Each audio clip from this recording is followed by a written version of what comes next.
Welcome to the Founders Tech Playbook podcast, the place where you get real advice you can use in your day-to-day startup journey. Today, we're diving into a topic that could make or break your venture. It's all about the 7 deadly technology mistakes a non-tech founder must avoid. What are these mistakes, and how can you steer clear of them? Let's find out. Committing to a tech stack too early. As a non-tech founder, it's important to understand the risks of committing to a tech stack too early. There are numerous tech frameworks available today, like React, Angular, Node.js, and MongoDB. But if you don't know which one will fit your requirements when your product needs to scale up, you might end up delegating that decision to the agency or programmer you hire. This can be risky because if your business doesn't scale, or they might choose a technology they have expertise in, but you may have problems finding experts later, that becomes a sunk cost. Building an MVP can cost anywhere between $20,000 to $30,000. Committing early to a tech stack you don't understand can lead to delays and frustrations as you build your product. Avon Barksdale, who writes on Indie Hackers, shared a valuable lesson. Don't make everything reliant on code if you can't code. There were 1,000 times I felt absolutely helpless, knowing what needed to be done, but not being able to jump in and fix it myself. I'll never depend on a third-party dev as the main means of production again. We would have been better off finding a technical co-founder rather than outsourcing flexibility and control. So, what should you do instead? Use some combination of no-code tools like Airtable, Zapier, and Webflow. These tools can help you build your MVP without the heavy investment in a tech stack that you may not fully understand. If you do want to use code, at least get a technical advisor. This approach can save you time, money, and a lot of headaches as you develop your product. Lacking access to the source code. Another crucial topic for non-tech founders is the importance of having access to the source code of your product. First and foremost, insist on using a version control system like Git or Bitbucket. For those who might not be familiar, a version control system is a tool that helps you manage changes to your code over time. It allows multiple people to work on the code simultaneously, keeps a history of all changes, and makes it easier to track and revert any mistakes. Now, let's talk about the dangers of not having your code in version control. Without it, you risk losing track of changes, which can lead to significant issues if something goes wrong. Imagine not being able to revert to a previous version of your code after a bug is introduced. It also makes collaboration more difficult and can slow down development. It's also vital that, as a founder, you have and retain admin access to your version control system. This means you should be able to add and remove other users. This control ensures that you won't be locked out of your own project.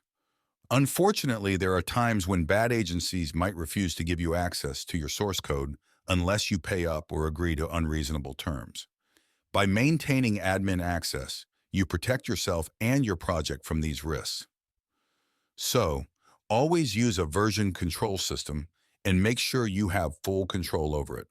This will help you avoid many potential pitfalls and ensure that you remain in control of your product's development. Not having code commits frequently. Once you've found your product market fit and have paying customers, you might decide to custom build your product using a specific programming language or framework. But how do you ensure that the programmer or agency you hire is actually delivering? One key practice is to insist on having code commits frequently, especially once you have a version control system in place. Frequent code commits are crucial for a few reasons. Firstly, they provide evidence of ongoing work. When your programmer or agency commits code regularly, you can see tangible progress and track the development process. This transparency is essential for maintaining trust and ensuring that your project is on track. Secondly, committing frequently is a best practice in software development. It helps catch issues early, making it easier to identify and fix bugs before they become significant problems. It also encourages a more iterative and agile development process, allowing for quicker adjustments based on feedback or changing requirements. Ideally, you should aim for code commits at least once every 1 to 2 days. This regular cadence keeps the momentum going and ensures that development stays active and responsive.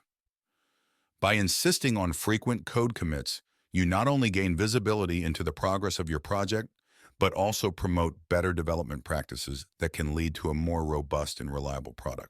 Not knowing passwords, keys, and secrets. Another critical aspect for non-tech founders is the importance of knowing and retaining control over passwords, keys, and secrets. This includes your database, code repository, and third-party APIs. Retaining and regularly reviewing admin access to these elements is essential.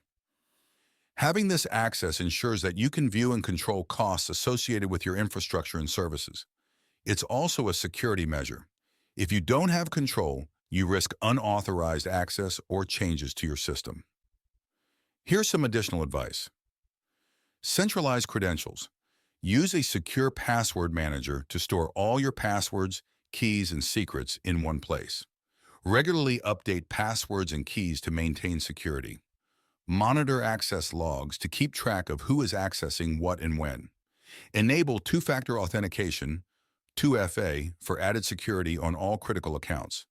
Ensure you have backup plans and procedures in place for all your critical data and access credentials. By maintaining control and visibility over your passwords, keys, and secrets, you can safeguard your project and ensure smooth, cost-effective operations. Not documenting product requirements. A lot of founders ignore documenting product requirements. That quickly becomes a problem, as without a well-known and agreed requirement, you programmer will end up building something when you intended something else. Imagine trying to build a complex piece of furniture without the instructions. It's like using a notepad on your laptop to draw a map for a cross-country road trip. Sure, you might get somewhere, but chances are you'll be lost and frustrated pretty quickly. Documenting your product requirements is crucial. It provides a clear roadmap for your developers and ensures everyone is on the same page. Without proper documentation, miscommunications can occur, leading to wasted time and resources. One effective way to manage this is by using tools like Jira or any other project management software. These tools help organize tasks, track progress, and keep everything in one place. They also make it easier to collaborate with your team and ensure that everyone knows what needs to be done and when. At the very least, you should use a set of version Google Docs to lay out your requirements. This way, you have a clear, accessible record of what needs to be built, which can be updated and referenced as the project progresses. Keeping these documents versioned helps track changes over time and ensures you can always refer back to previous versions if needed.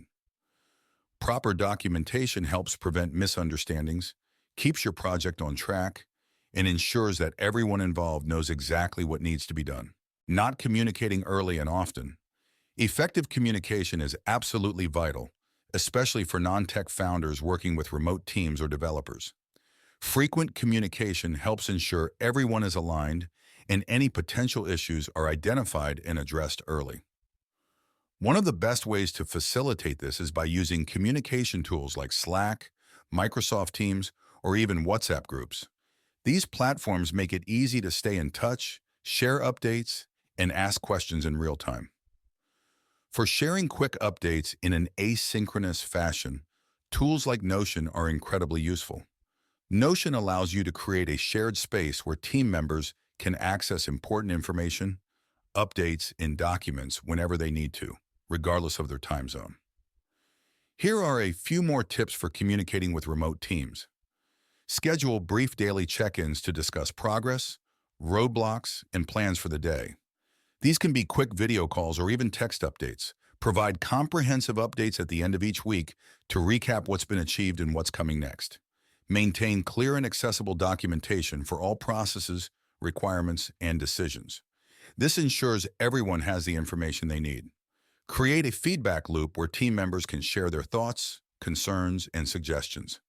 This fosters a collaborative environment and helps improve processes. Be mindful of cultural differences and time zones. Flexibility and understanding go a long way in building strong remote teams.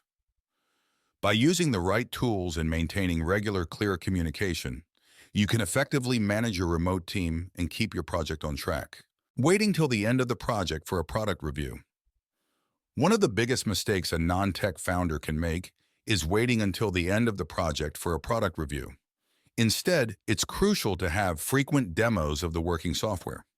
Regular demos ensure that the project is on the right track and allow for early detection and resolution of any issues. Aim to demo the product every week or at least every 2 weeks. This keeps everyone aligned, provides an opportunity for feedback, and ensures that the development is meeting the project's goals and requirements. Here are a few more tips for communicating effectively with remote teams during these demos. Prepare ahead. Make sure both the demo and the feedback session are well prepared. Outline what will be shown and what specific feedback you are looking for. Use video conferencing tools. Platforms like Zoom or Google Meet are great for live demos. They allow you to share your screen and discuss features in real time. Record sessions. Record the demo sessions so that team members who couldn't attend can catch up later, and everyone has a reference for future discussions. Encourage questions and feedback. Foster an environment where team members feel comfortable asking questions and providing honest feedback. Follow up. After each demo, follow up with detailed notes and action items. This ensures that any issues raised are addressed promptly and everyone knows what the next steps are. That's all for today's episode of the Founders Tech Playbook podcast. We hope you found these insights helpful and are now better equipped to navigate the tech side of your startup journey. If you enjoyed this episode, please like, comment, and subscribe to our podcast.